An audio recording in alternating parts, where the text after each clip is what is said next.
जय श्री कृष्ण, राधे राधे फ्रेंड्स। सी सेट में एक इम्पोर्टेंट टॉपिक है वर्क का। ठीक है, उसको देखते हैं, उसके क्वेश्चंस को आप कैसे, अगर आपको डायरेक्ट फॉर्मूला या कुछ समझ नहीं आ रहा है तो एक बार आप स्टेटमेंट के साथ जाइए। ठीक है, उसको लिखिए आपके पास क्या चीज़ गिवन है। अगर आपको समझ आ गया देन गो फॉर इट। अगर बहुत आपको लग रहा है नहीं समझ आया देन उसको लीव करिए। किसी भी क्वेश्चन के बारे में बात है ये, बिकॉज अगर आप किसी क्वेश्चन पे अटक के वहीं पे ये देखते रहेंगे कि नहीं मैंने इसका फॉर्मूला पढ़ा था, ये मुझे से होना ही चाहिए, तो आपके वो क्वेश्चन छूट जाएंगे जो आगे के बहुत ईजी थे। बिकॉज इट्स वेरी इंपॉर्टेंट, क्योंकि 80 क्वेश्चंस में से अगर आपके 50 मैथ्स एंड रीजनिंग के आ रहे हैं तो इट्स नॉट पॉसिबल कि आपको उसमें से 10-12 क्वेश्चन नहीं ढूंढ सकते आप जो आप कर सकते हैं। ठीक है, ऐसे क्वेश्चंस आपके हो जाते हैं, बट इट्स द वे कि आप जो आपसे नहीं हो रहा उस क्वेश्चन पे ज़्यादा टाइम ना लगाएं और उस क्वेश्चन को सोल्व करें जो आप कर सकते हैं। ठीक है, ऐसा ही क्वेश्चन देखते हैं हम, ये जो हमारे को गिवन था। A certain number of man can complete a piece of work in 6 days। ठीक है, कुछ मैन है वो 6 के डेज में वर्क को कंप्लीट करते हैं। K is a natural number. By what percent should the number of men be increased? ठीक है, so that the work can be completed in 5K days. ये हमारे को गिवन है। ठीक है, कुछ मैन है 6K डेज में वो W वर्क लेट अस सी, हमने लेट कर लिया कि W वर्क करते हैं। अब हमारे को ये बोला है कि 5K डेज में वर्क करने के लिए हमें कितनों को बढ़ाना होगा। तो हमने मान लिया कि हमने n को बढ़ाया।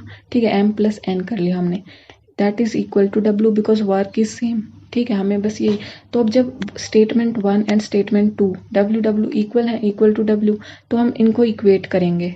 ठीक है, यानी कि क्या हो गया हमारे पास m into 6K is equal to m plus n into 5K।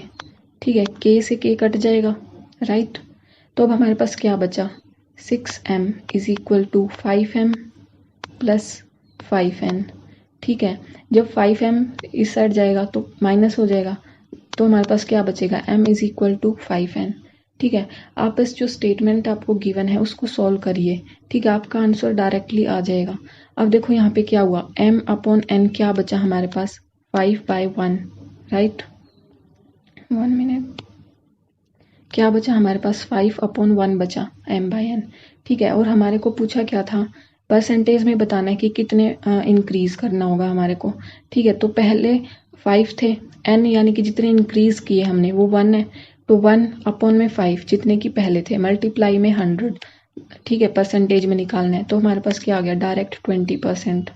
ठीक है, it's not so difficult, you just have to write whatever is given in the statement. अगर आप इस तरह से जाएंगे क्वेश्चंस को, बिकॉज पता है सबसे बड़ी दिक्कत ये होती है कि क्वेश्चन इतना बड़ा लगता है ना, जैसे कि ये 10th है, ठीक है, ये वाला है, ये क्वेश्चंस बड़े लगते हैं तो लगता है पता नहीं क्या होगा इसमें, हम और उसमें हम पैनिक करके बस स्टेटमेंट रीड करने लगते, समझ नहीं आता क्या हो रहा है इसमें।